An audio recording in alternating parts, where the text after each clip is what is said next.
J'adore la rubrique mycologique. Mais je préfère la rubrique des concons du jour. Plus rigolo. Et une belle tête. Ils ont l'air bien cons en plus. À Nice, méga tube dans la baie des Anges. Un surfeur échappe à la noyade. Il a l'air vraiment confus là. Et c'est que je sais. Un individu arrive avec un couteau en fromage et se taille le visage. L'individu déclare, je cite, Sire, on en a gros. Il est encore plus con celui-là. Non mais, il faut vraiment des trucs comme ça déconner. Je me fais marrer moi. Non mais il faut trouver encore, il faut trouver autre chose. Un truc encore plus con. Et d'ailleurs on est con. Qu'est-ce que c'est que ça? Le biopic du roi des fantômes en préparation. Le youtubeur dénommé Guy Comax s'attaque au projet. Il affirme que l'au-delà et le roi des fantômes n'ont pas de secret pour lui.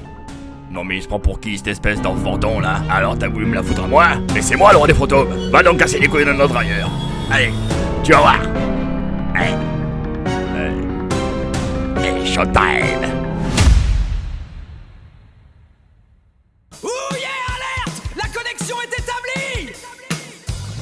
Les néons s'allument, l'arène est prête, le stream démarre, on oublie la défaite.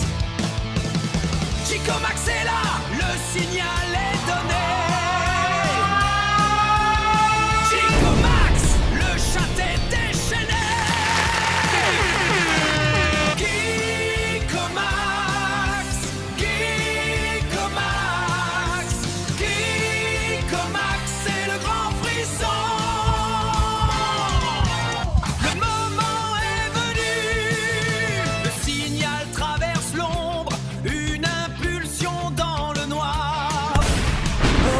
Se rassemble, on reprend le courage. Chico Max, Chico Max, Chico Max, c'est le grand frisson.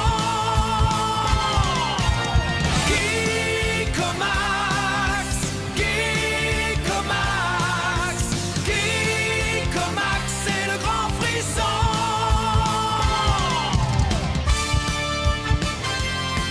Le moment est venu. Le moment est venu. Le moment est venu.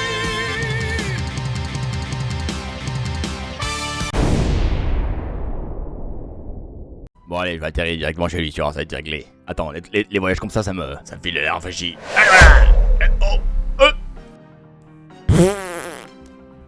Sorry, désolé. Pardon, allez, il est où l'autre con? Allez là. Alors, on va s'occuper de toi, tu vas voir. Hey, salut la compagnie! Aujourd'hui dans cette vidéo, nous allons parler du film culte de 1988. Il s'agit du film de Beetlejuice. Eh ouais petit con, je suis le roi des fantômes. En effet, Beetlejuice, film américain, produit, réalisé et scénarisé par le grand Tim Burton, Tu parles, je t'en fous. adepte de fantastique, qui d'ailleurs a été reconnu grâce à ce film, nous propose d'entrer dans son univers plein d'étranges, de fantaisie et de peur dans un film exceptionnel. Avant tout, ce qu'il faut savoir, c'est qu'au début du projet, Tim Burton avait choisi pour le scénario original une version beaucoup plus horrifique pour le film. Celle-ci a été modifiée par la suite pour donner au film une orientation beaucoup plus comique et surtout centralisée autour du personnage de Beetlejuice. C'est une horrible crapule. Est-ce que vous pouvez faire peur? Vous allez me dire. Pour ce qui est du casting de Beetlejuice, c'est bien sûr Michael Keaton qui obtient le rôle avec brio pour son humour et surtout pour sa fureur déjantée. C'est dans mes cordes. Sa prestation participera au succès du film. Il sera ainsi révélé au grand public. Il en sera de même pour la célèbre Winona Ryder qui interprète le rôle de Lydia. L'Oscar du meilleur maquillage ainsi que le Saturn Award du meilleur film d'horreur. Tim Burton, alors classé dans cette catégorie de films, enchaînera d'autres films à succès de ce genre comme Batman et Édouard Romain d'Argent. Voilà, ça c'était pour la petite interlude autour du film. Maintenant, on va rentrer dans le vif du sujet. Qu'est-ce qui s'est passé dans ce film? Un couple d'heureux jeunes mariés, Adam et Barbara Maitland, vivent dans une superbe villa à Winter River, pardon pour l'accent, dans le Connecticut. Ils sont très amoureux l'un de l'autre et la principale passion d'Adam est une maquette modèle réduit de la ville qu'il a lui-même conçue. Voyant qu'Adam manque d'un élément pour compléter sa maquette, Barbara profite alors de la situation pour l'amener en ville pour qu'il achète celui-ci. Je vous dirai par la suite quel est cet élément, car c'est vraiment le déclenchement fondamental de l'histoire. C'est sur le chemin du retour que se passe la tragédie. Et c'est d'ailleurs maintenant que je vais vous révéler l'élément manquant en question, celui dont Adam avait tant besoin et pourquoi il est parti de chez eux. Tout ça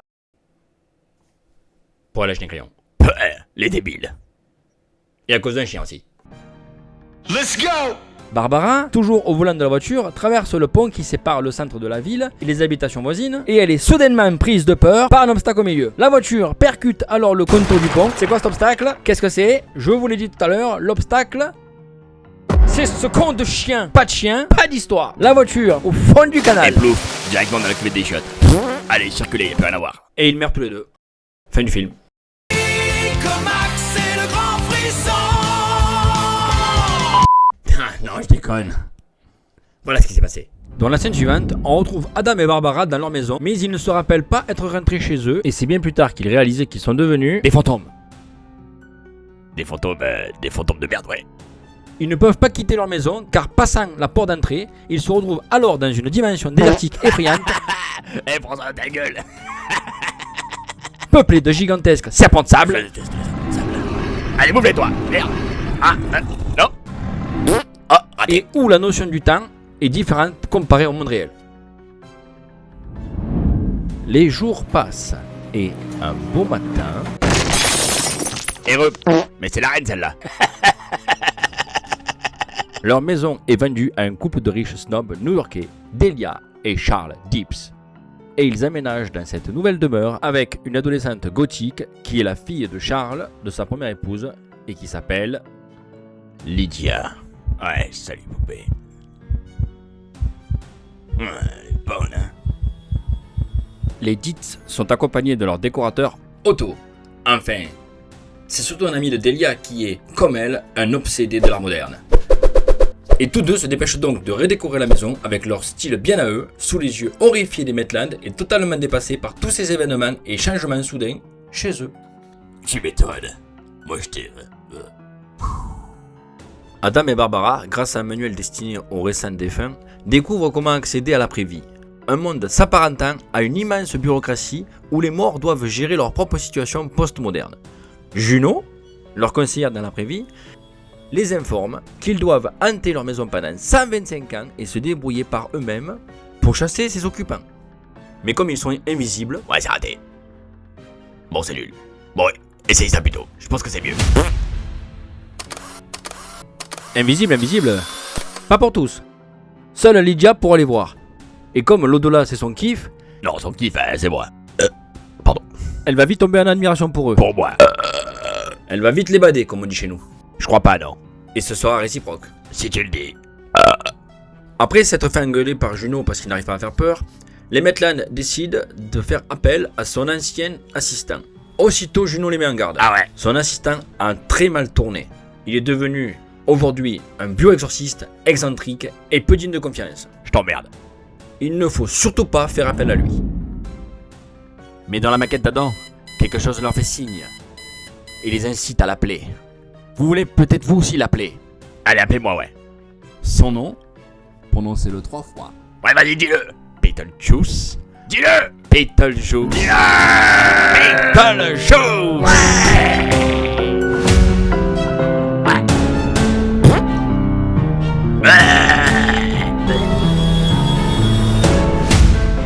Et voilà, the show must go on. Alors comme ça tu te payes ma tête, Fazora. Mais qu'est-ce qui m'arrive? Je peux plus parler. Pardon, excusez-moi. Donc Adam et Barbara sont très vite agacés par le comportement pervers et grossier de Beetlejuice. Et ils décident direct de le renvoyer dans sa tombe. La merde ta maquette. Bien qu'il ait causé pas mal déjà la pagaille, en s'étant transformé en un énorme serpent dégueulasse afin d'effrayer la famille des Dips. Ouais, et hop, ça dégage. Oui. Et confiance, croise en moi. Et surtout, pour s'emparer de la fameuse Lydia. Mais elle est sauvée de justesse par Barbara oh non. qui chasse le démon. Caramba, encore raté. Jouant un tour de passe-passe olé olé à Beetlejuice pour l'occuper, Par par ici, mes jolis. Juno convoque les Metlan pour les engueuler une fois de plus et leur demande où ils en sont de leur entraînement à faire peur. Dans ton cul. Il y a du progrès apparemment, mais vont-ils pouvoir faire dégager les Jeeps comme ils disent?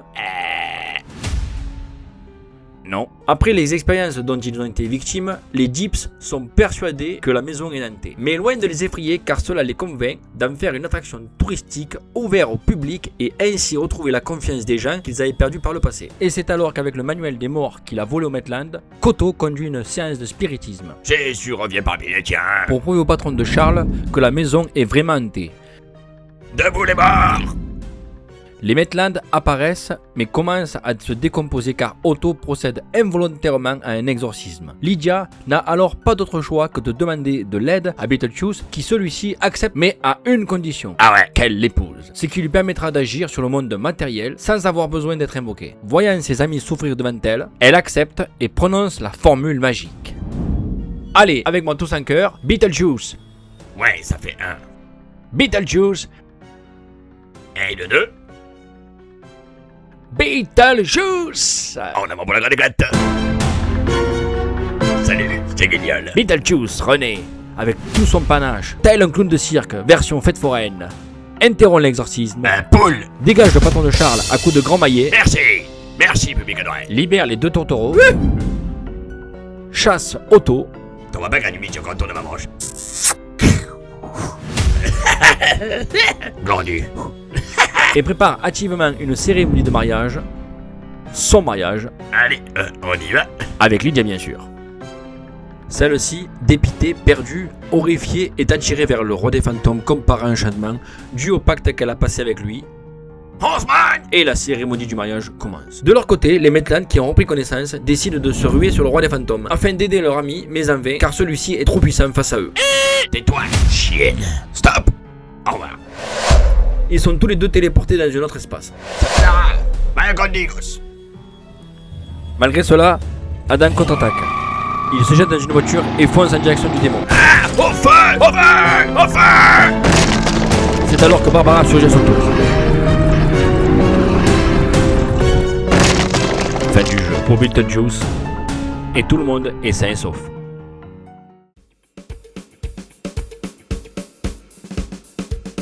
Tout est bien qui finit bien. Lydia a repris sa place à l'école. Les Metland, qui ont enfin retrouvé leur maison, sont devenus comme des seconds parents pour elle. Les Jeeps, qui vivent en harmonie avec eux, toujours aussi débiles. Dorénavant, les fantômes qui hantent les murs de cette demeure s'aimeront et vivront heureux en compagnie de leur fille Lydia, chez eux, pour l'éternité.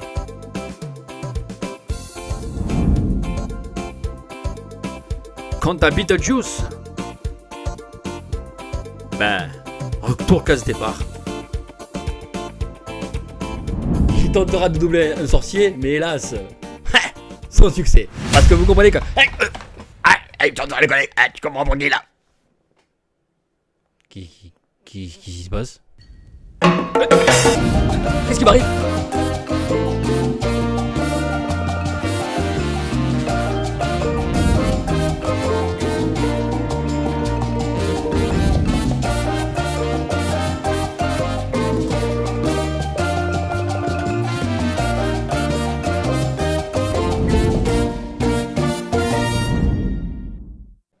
Il s'est passé quoi là? Son deck. Alors, tu t'es vraiment qui, mec, hein? Tu te croyais plus fort que le roi des fantômes, c'est ça? Tu croyais tout savoir? Mais t'es qui, pauvre con? T'es qui, pauvre mec? Non, mais tu t'es vu? Laisse-moi rire. Alors, c'était toi, démon, hein? Mais ouais, je vais te le dire. Mais il est con, ce mec. Mais c'est ça, tu vas te battre. C'est ça, tu vas te battre. Viens, on va se battre. Ouais, j'ai fini. Viens, moi j'ai des couilles, moi. Viens. Je comprends mieux maintenant. Quoi? Qu'est-ce que tu comprends, toi? Hein? Tu comprends quoi, toi? Vas-y, dis-moi. Hein?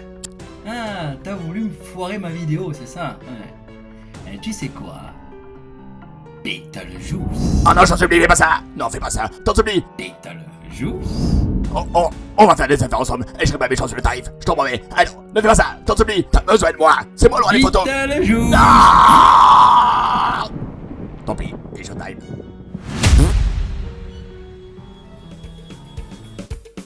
Le film de Beetlejuice est donc un carton. tellement qu'une série animée est diffusée chaque samedi matin pour les enfants. Perso, j'adorais. Mais il y aura d'autres succès comme Edouard Main d'Argent qui marquera le début de la collaboration entre le réalisateur et Johnny Depp. Beaucoup de ces femmes joueront dans ces films comme Helena Bonham Carter, actrice de 8 de ces films et mère de ses enfants.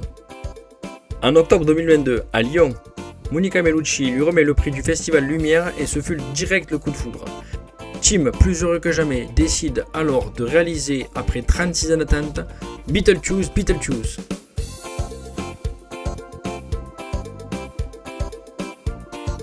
Bon ben voilà les amis, la première vidéo sur les biopics touche à sa fin, j'espère que ça vous a plu, il y en aura d'autres. Celle-ci était consacrée à ce monsieur, la prochaine fois ça sera pas toi, ça sera quelqu'un d'autre. Si vous êtes sage, en attendant, pensez au pouce bleu, abonnez-vous et salut la compagnie. À la prochaine.